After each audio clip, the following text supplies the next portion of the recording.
Morning Year 5, so English time, and we are continuing with our non-chronological reports today based on the life and lifestyle of astronauts. Thank you so much for all of the wonderful writing you did yesterday. I was having a read through it last night, and we've done really well on the start of those, which is fantastic. So today, as I said, we're going to be finishing off our non-chronological reports based on astronauts. So I'm going to show you an example later of how we round things off using a concluding paragraph. But before we do that, we've got a starter, and attached to this tapestry post is a PowerPoint about formal and informal language, just to brush up on that. So you guys are pretty good on your formal language, but this is just a little recap of all of the things that we contain in them. Now, most of it is kind of quiz questions as we go through. Or as you work through the PowerPoint, there'll be quiz questions which you can answer. At the end, there's some sentences for you to try and turn from informal into formal and formal into informal as well. As a little kind of starter activity. So go and have a go at that now. Pause this video and then jump back onto this video, and we'll talk you through what you're going to be doing today.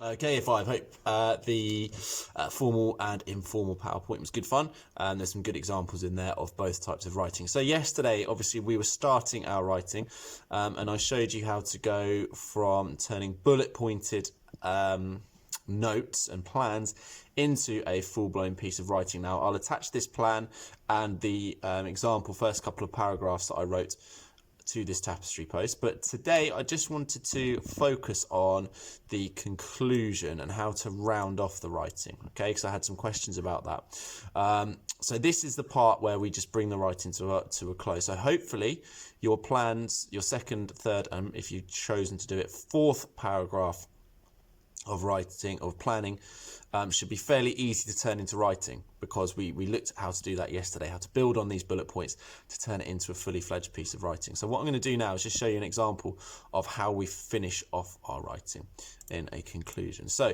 this example will be attached to the tapestry post as well. So for my conclusion for my piece of writing, I've gone for the following. Astronauts are incredibly skilled and highly qualified professionals who are lucky enough to do one of the most exciting jobs in and out of the world. Who will be in the next generation of astronauts? Only time will tell. So with this first sentence, we're kind of returning to our introductory paragraph where we talked about what they do. We're revisiting areas of our writing, because obviously earlier on in the writing we talked about what qualifications and skills they need. So we're just returning to that. We're referring back to things we've already done. We're also adding in just a little bit of humour there, using brackets or parentheses, which you guys have talked about a lot recently and you guys have learned about recently. We then used a rhetorical question, because what we're doing now is we're looking to the future.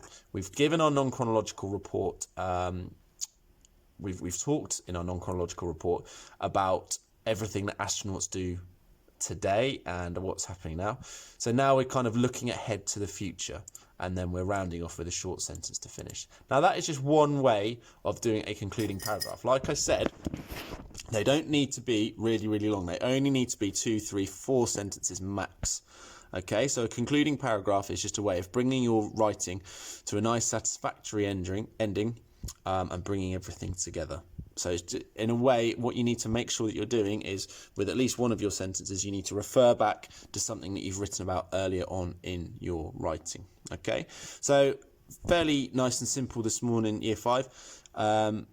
Your job is to finish the second half of your non-chronological report with any other paragraphs that you need to write.